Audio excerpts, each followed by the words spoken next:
Hello students, आज हम करेंगे chapter second inverse trigonometric functions. तो वो थोड़ा बेसिक देखते हैं इसका। सबसे पहले फर्स्ट आ रहा हमारे पास, we have studied that the inverse of a function f denoted by f inverse exist if f is 1 1 and onto both. Inverse अभी हमारा फर्स्ट चैप्टर से रिमूव हो गया था, तो इनवर्स हमने नहीं किया है। कैसे फाइंड आउट करते हैं, बट इनवर्स एग्जिस्ट कब करता है, जब फंक्शन 1 1 एंड ऑन टू दोनों हो। ये हम ऑलरेडी कर चुके हैं, बाइजेक्शन हम ऑलरेडी प्रूव कर चुके हैं। 1 1 और ऑन टू कैसे होता है, 1 1 का मतलब होता है different element should have different images, और ऑन टू का मतलब क्या होता है, ऑन टू में हमारे पास होता है each and every element of Y should have pre image in X. Y के हर एलिमेंट की प्री इमेज एक्स में होनी चाहिए। In this chapter we shall study about the restrictions on domains and range of trigonometric functions that ensure the existence of inverse। अब हम इसमें domain और रेंज देखेंगे। डोमेन और रेंज, ऐसी डोमेन रेंज हम खुद रेस्ट्रिक्ट यानी बनाएंगे जो आपकी इनवर्स जहाँ पर एग्जिस्ट करता हो, यानी फंक्शन 1 1 और ऑन टू दोनों हो। कैसे करेंगे वो आगे देखते हैं। सबसे पहले बेसिक कंसेप्ट आ रहा है हमारे पास, जो हम 11th में करते थे। Domain and range of trigonometric functions. Sine function is defined as r2 minus 1 1। इसका मतलब क्या है, जो साइन फंक्शन की डोमेन है वो कंप्लीट रियल लाइन है, और रेंज क्या है इसकी -1 to 1। यानी आप साइन और कोस दोनों में डोमेन में आर है, that means complete real line में से कोई भी वैल्यू पुट कर सकते हैं। एंड रेंज इज़ -1 to 1 का मतलब आपकी जो आंसर्स हैं ये -1 से 1 तक ही रहेंगे। इससे मतलब इसे इंक्रीज़ नहीं हो सकता 1 से, और -1 से डिक्रीज़ नहीं हो सकता।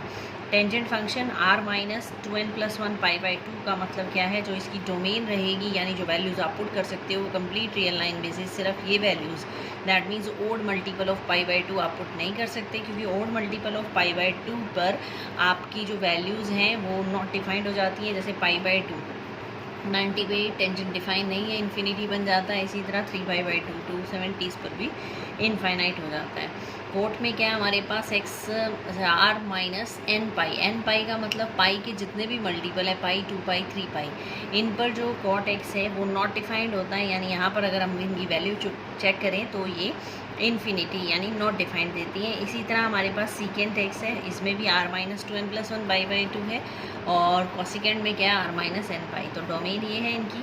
टेंजेंट और कोट की रेंज है r का मतलब कंप्लीट रियल लाइन में कहीं पर भी आंसर आ सकता है हमारा। और सीकेंट और कॉसिकेंट की रेंज क्या है, r माइनस -1 to 1, मतलब क्या है, कंप्लीट रियल लाइन में से आपका -1 to 1 इसके बीच में आप वैल्यूज़ नहीं आएंगी आंसर में, क्योंकि यहाँ पर हम ये वैल्यू ऐसी वैल्यू पुट ही नहीं कर रहे हैं, क्योंकि यहाँ पर ये नॉट डिफाइंड होता है। तो ये थी domain range of trigonometric function. अब इनवर्स पे आते हैं। f such that x to y, कोई भी फंक्शन ले लिया f such that x to y such that fx is equal to y is 1 1 and on to, then we define a unique function gy to x such that gy is equal to x। यानी हमने क्या किया, bijection. सबसे पहले तो inverse के लिए क्या होना चाहिए, बाइजेक्शन ज़रूरी है, 1 1 ऑन टू दोनों होना चाहिए। एक फंक्शन f लिया, x to y या a to b कह सकते हैं आप, डोमेन, और ये इसकी range. Then there exist another function g b to a का मतलब क्या है, जो इसकी रेंज थी वो डोमेन बन गई, और जो डोमेन थी वो इसकी रेंज बन गई। Then g is the inverse of f, then g is called the inverse of f। यानी इसका इन्वर्स है जो उसमें डोमेन और रेंज जो है वो आपकी इंटरचेंज हो जाती है। तो यहाँ पर f x to y था, तो g क्या हो गया, y to x हो गया, such that gy is equal to x। so domain of g is range of f and range of g is domain of f, then g is called the inverse of f। तो g जो है वो f का inverse कहलाएगा। f inverse को ऐसे denote करते हैं, ये इन्वर्स का सिंबल है। This is f inverse, j is also 1 1 and on to and inverse of g is f। ये a, अगर g भी बाइजेक्शन है आपका तो g का इन्वर्स हो जाएगा आपका f का इन्वर्स g, और g भी बाइजेक्शन है तो g का इन्वर्स क्या हो जाएगा, f। तो ये है आपका इन्वर्स। अब आ रहा है domain of sine function is set of real number. ये भी हमने पढ़ा है, जो साइन फंक्शन है वो कहाँ से कहाँ तक होता है, डोमेन जो होती है वो उसकी होती है कंप्लीट रियल लाइन, और जो रेंज होती है वो होती है -1 to 1। Sine function restricted to any of the interval -3π/2 -π/2 -π/2 to π/2 and π/2 to 3π/2 etc. means these three, other than these three are also possible, is 1 1, its range is -1 to 1. अब इसका meaning क्या है बहुत ध्यान से समझना. जो साइन का ग्राफ बनता है 11th में करते हैं हम, वो ग्राफ इस तरह से बनता है हमारा, यानी जो इसके आंसर्स हैं वो -1 से 1 के बीच में ही रहते हैं. -1 से नीचे नहीं आएगा आंसर और 1 से ऊपर नहीं जाएगा. जो ये साइन का ग्राफ है, यहाँ पर 0 पर 0 है, पाई पर 0 है, 2 पाई पर 0 है, इस तरह से. π/2 पर वैल्यू 1 है, 3π/2 पर -1 है, 5π/2 पर 1 है. तो sine function is not 1 1. Sine function is not 1 1. ये 1 1 नहीं है, जबकि इन्वर्स के लिए हमें 1 1 चाहिए होता है. ये 1 1 क्यों नहीं है? क्योंकि यहाँ f(0) पर भी वैल्यू आपकी 0 आ रही है, इधर से पाई पर भी वैल्यू 0 आ रही है. इसका मतलब डिफरेंट वैल्यूज़ की सेम इमेज आ रही है. तो यहाँ पर ये फंक्शन 1 1 नहीं है. अब इसको 1 1 बनाने के लिए हम इसकी जो डोमेन है यहाँ रेस्ट्रिक्ट कर देते हैं उसको, कि यहाँ लिया हमने -π/2 और ये लिया हमने π/2. यानी इसमें अगर हम चेक करें, इसमें -π/2 से π/2 में चेक करें तो कहीं पर भी सेम वैल्यू नहीं है इसकी. यानी यहाँ -1 है, फिर यहाँ से ये इंक्रीज़ होता हुआ 0 पे गया, 0 से फिर इंक्रीज़ होता हुआ ये 1 पर गया. कहीं पर भी दो में वैल्यू सेम नहीं है. तो हम इसको फिक्स कर देते हैं कि इसकी जो प्रिंसिपल ब्रांच है, ब्रांचेस बना देते हैं. -π/2 से π/2 बना दी हमने. इसी तरह π/2 से 3π/2 बना सकते हैं, π/2 से 3π/2 ये बना सकते हैं हम. यहाँ पर भी कहीं पर वैल्यू सेम नहीं होगी. 0 से पाई हम क्यों नहीं ले सकते हैं? क्योंकि यहाँ पर कहीं ना कहीं एक पॉइंट ऐसा आएगा जहाँ यहाँ और यहाँ पर दोनों में वैल्यू सेम हो जाएगी. यानी जो फंक्शन है वो आपकी सेम वैल्यू देगा 2 पॉइंट पे, इसलिए 0 से पाई नहीं ले सकते.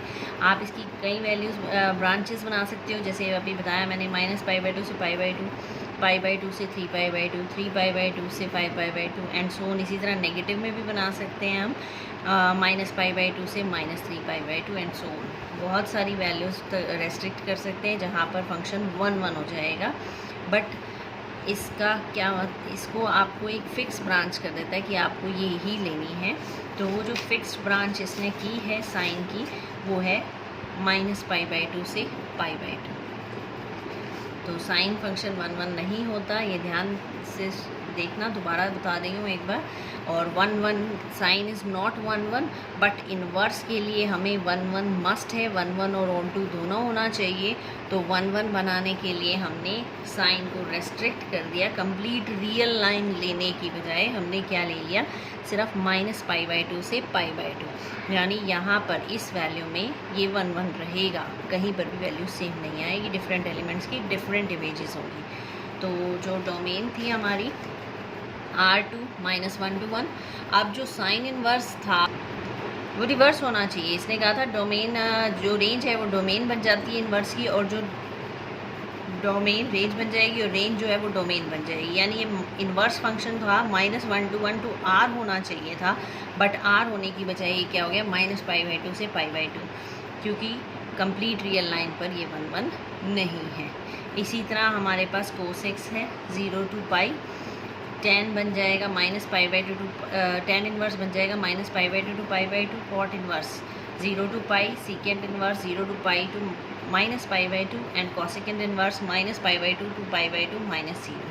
अब ये टेबल है, ये आपको याद करनी है, मस्ट है. अब इसका थोड़ा सा इजी मेथड बता रही हूँ कि ये आपको कैसे याद होगी. कोई डिफ़िकल्ट नहीं है. इसका एक इजी मेथड है हमारे पास.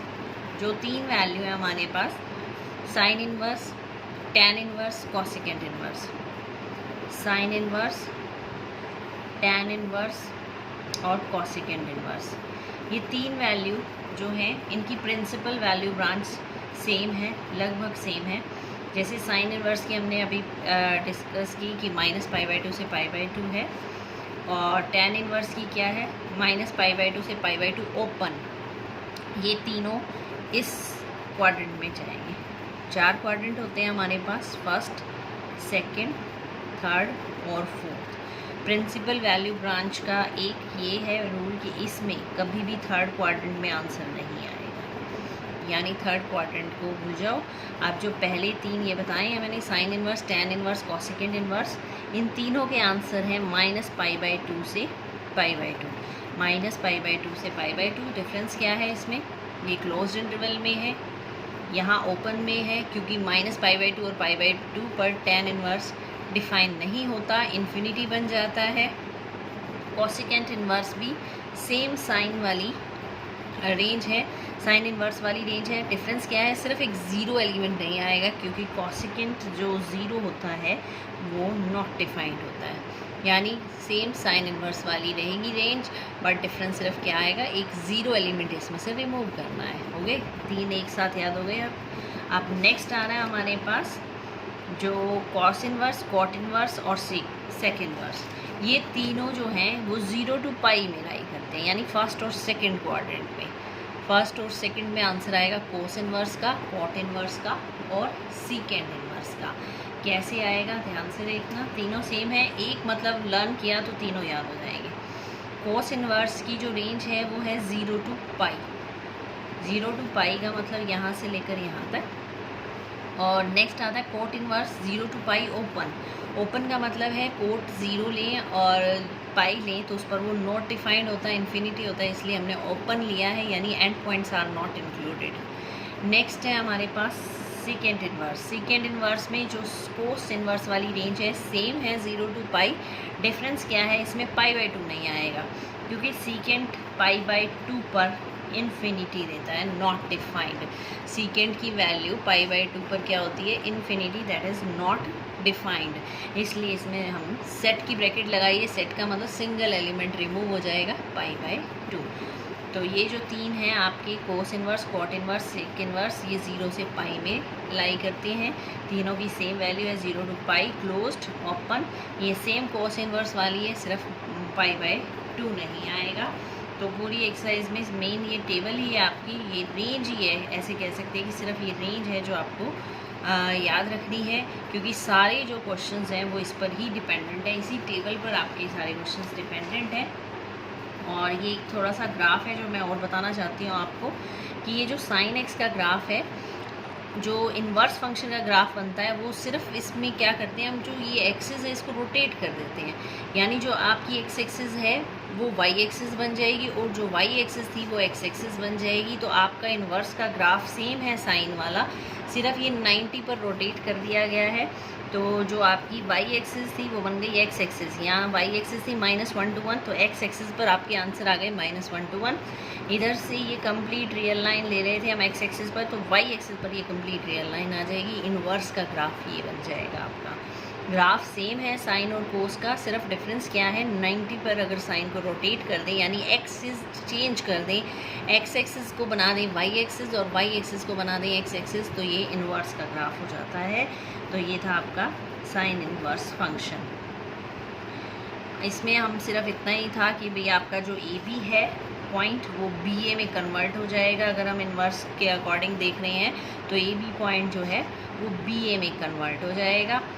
नेक्स्ट जो है आपका original function as mirror image reflection y equal to X, इनकी मिरर इमेज है y is equal to sine X and y is equal to sine inverse X. सिर्फ हमें क्या करना है, इन दोनों की एक्सिस को चेंज करना है।